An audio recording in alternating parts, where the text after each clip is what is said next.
Hello, I wanted to talk to you today about hypertonic pelvic floors. So not only do I deal with ladies who have a weakened pelvic floor, I also work with ladies who have a hypertonic pelvic floor. So a hypertonic pelvic floor is an overactive, tense or short pelvic floor.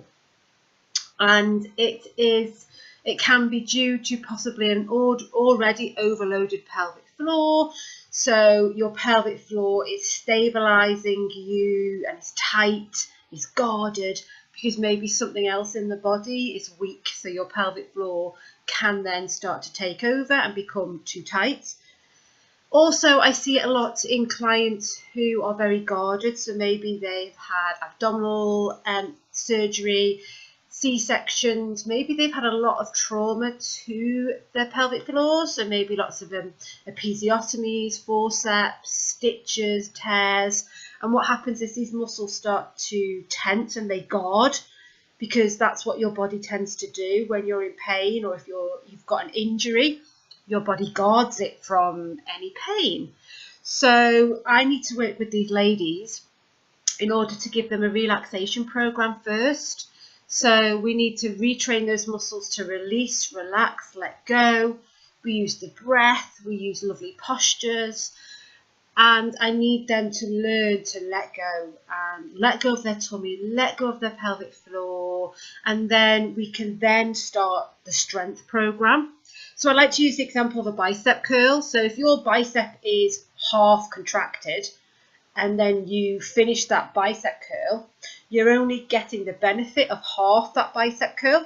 Whereas if we can train that muscle to relax and lengthen to its full length, and then we do that bicep curl, that contraction is so much more efficient and beneficial than if we were just doing a half bicep curl. So I hope that kind of helps you understand that your pelvic floor is just like any other muscle in your body. Just because we can't see it doesn't mean that it doesn't need to be worked. And again, I see quite a lot of hypertonic pelvic floors, and with my screening forms, I screen for 60, 70 odd questions in my screening, and there's a few red flags in there that I pick up, and that will push me in the direction of thinking if somebody has a hypertonic pelvic floor. So what are the symptoms? So yeah, here they are. So again, urinary frequency, urgency, hesitation, stop starting, and that's because those pelvic floor muscles just can't let go. So they're just on, off, and it's not allowing you to fully void and fully let go and fully evacuate your bowels and your bladder. Constipation. So again, there's lots, could be straining, pain, and again, it's just because those pelvic floor muscles just can't let go. And all this retraining of those muscles and this relaxation can really help with constipation. Lower back pain, pelvic pain, hips, all this can be very tight as well. So again, there's just a lot of tight muscles around that area. And again, you're guarding, you're not wanting to let go.